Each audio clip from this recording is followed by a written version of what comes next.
ଓମ୍ ଶାନ୍ତି। ଆଜିର ସାକାର ମହାବାକ୍ୟ 5/1/2026। ମଧୁର ସନ୍ତାନମାନେ, ବାବାଙ୍କର ଶ୍ରୀମତ ଆଧାରରେ ତୁମେମାନେ ମନୁଷ୍ୟରୁ ଦେବତା ହେଉଛ। ଗୀତାର ଜ୍ଞାନ ଏବଂ ରାଜଯୋଗ ତୁମମାନଙ୍କୁ ସମ୍ପୂର୍ଣ୍ଣ ପାବନ କରିଦେଉଛି। ପ୍ରଶ୍ନ: ସତ୍ୟଯୁଗରେ ପ୍ରତ୍ୟେକ ଜିନିଷ ଭଲରୁ ଭଲ ଅର୍ଥାତ୍ ସତୋପ୍ରଧାନ ହୋଇଥାଏ, କାହିଁକି? ଉତ୍ତର: କାହିଁକି ନା ସେଠାରେ ସତୋପ୍ରଧାନ ମନୁଷ୍ୟ ଥାନ୍ତି।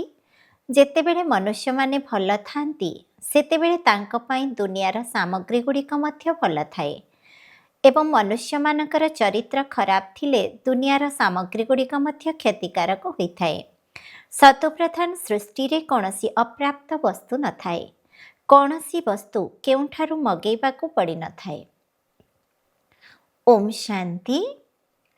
ଧାରଣା ପାଇଁ ମୁଖ୍ୟ ସାରାଂଶ 1 ନମ୍ବର। ଗୁପ୍ତ ଜ୍ଞାନକୁ ମନେ ପକାଇ ସର୍ବଦା ହର୍ଷିତ ରହିବାକୁ ହେବ। ଦେବତାମାନଙ୍କର ଚିତ୍ର ବା ମୂର୍ତ୍ତି ସମ୍ମୁଖରେ ନମସ୍କାର କରିବା ବା ବନ୍ଦନା କରିବା ପରିବର୍ତ୍ତେ ସେମାନଙ୍କ ଭଳି ହେବା ପାଇଁ ଦୈବୀ ଗୁଣ ଧାରଣ କରିବାକୁ ହେବ। 2 ନମ୍ବର। ସୃଷ୍ଟିର ବୀଜରୂପ ବାବା ଏବଂ ତାଙ୍କର ଚୈତନ୍ୟ ରଚନାକୁ ଜାଣି ଜ୍ଞାନବାନ ଆତ୍ମା ହେବାର ଅଛି। ଏହି ଜ୍ଞାନଠାରୁ ବଡ଼ ଆଉ କୌଣସି ଜ୍ଞାନ ହୋଇପାରିବ ନାହିଁ। ତେଣୁ ସର୍ବଦା ଏହି ନିଶାରେ ରହିବାର ଅଛି।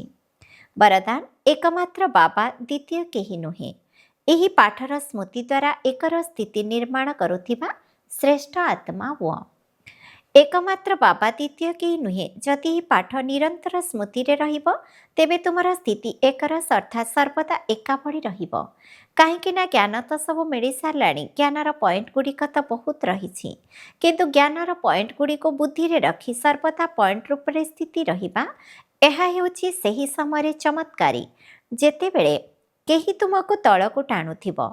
କେତେବେଳେ କୌଣସି କଥା ତଳକୁ ଟାଣିବ, କେତେବେଳେ କୌଣସି ବ୍ୟକ୍ତି, କେତେବେଳେ କୌଣସି ବସ୍ତୁ, କେବେ କୌଣସି ବାତାବରଣର ତଳକୁ ଟାଣିବ, ଏହା ତ ନିଶ୍ଚିତ ହେବ। କିନ୍ତୁ ଗୋଟିଏ ସେକେଣ୍ଡ ଭିତରେ ଏହିସବୁ ବିସ୍ତାର ସମାପ୍ତ ହୋଇ ତୁମର ସ୍ମୃତି ଏକରସ ହୋଇଯାଉ, ତେବେ କୁହାଯିବ ଶ୍ରେଷ୍ଠ ଆତ୍ମାଭାବର ବରଦାନୀ।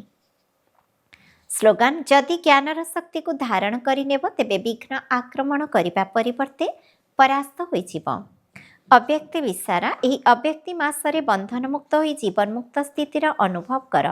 ଏବେ ତୁମେ ସମସ୍ତେ ଏଭଳି ମୁକ୍ତ ହୋଇ ମାଷ୍ଟର ମୁକ୍ତିଦାତା ହୁଅ, ଯାହାକି ସର୍ବ ଆତ୍ମାମାନେ ପ୍ରକୃତି ଭକ୍ତମାନେ ମଧ୍ୟ ମୁକ୍ତ ହୋଇଯିବେ। ଏବେ ବ୍ରହ୍ମା ବାବା ଏହି ଗୋଟିଏ କଥାର ତାରିଖ ନିର୍ଦ୍ଧାର୍ଯ୍ୟ କରିବା ପାଇଁ ଚାହୁଁଛନ୍ତି ଯେ ମୋର ପ୍ରତ୍ୟେକ ସନ୍ତାନ କେତେ ଜୀବନମୁକ୍ତ ହେବେ। ଏମିତି ଭାବ ନାହିଁ ଯେ ଶେଷ ସମୟରେ ଜୀବନମୁକ୍ତ ହୋଇଯିବୁ ନା। ବହୁତ କାଳର ଜୀବନମୁକ୍ତ ସ୍ଥିତିର ଅଭ୍ୟାସ ହିଁ ବହୁତ କାଳର ରାଜ୍ୟ ଭାଗ୍ୟର ଅଧିକାରୀ କରିଦେବ। ଓମ୍ ଶାନ୍ତି।